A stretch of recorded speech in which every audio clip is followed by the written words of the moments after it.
5 things you need to know about GKN Aerospace.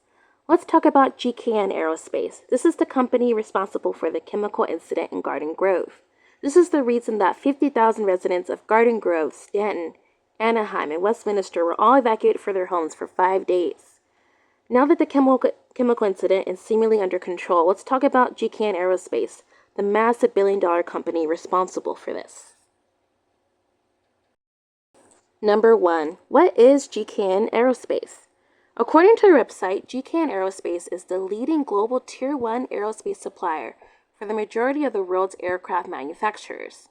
Essentially, they build parts for about 90% of regular passenger aircrafts, but they also build parts for military defense and aerospace vehicles. The second thing you need to know, how long has GKN been in Garden Grove? Many are outraged that city officials would allow GKN to even operate in Garden Grove. But let's be clear, GKN didn't sneak their way into Garden Grove, not necessarily. The truth is, the GKN facility has been in that location since 1966.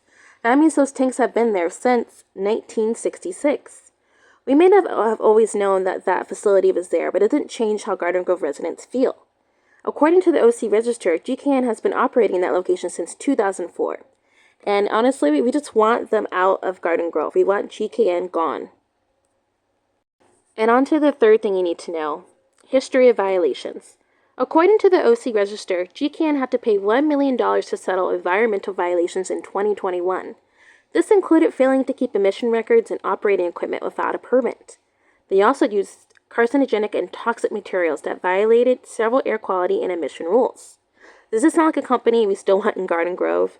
Again, GKN has a history of violations, and that's worth noting.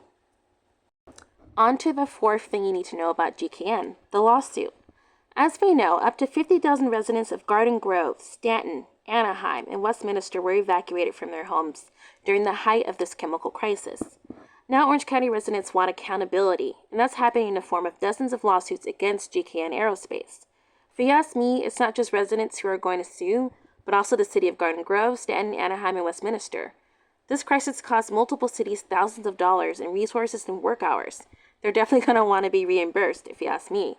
And not to mention environmental agencies like the South Coast AQMD, California DTSC, and the EPA, all of which could take legal action for these environmental violations. So they got to pay up, is what I'm saying. And finally, the fifth thing to know about GKN. It builds parts for warcrafts. Can you believe that? So, their role in building parts for warcrafts is kind of concerning. According to Intercept News, GKN Aerospace helps manufacture parts that go into F-35 fighter jets. And these are the same fighter jets that are very likely used to kill thousands in Palestine. People were confused why the Palestinian Youth Group was coming to the Garden Grove City Council meeting this month. This is why. So, not only is GKN Aerospace a threat to Orange County residents, but it also might be playing a part in the genocide happening in Gaza. Thanks for watching. If you want to know more about GKN Aerospace, look out for part 2 about everything you need to know about these guys. Alright, I'll catch you guys next time. Bye-bye.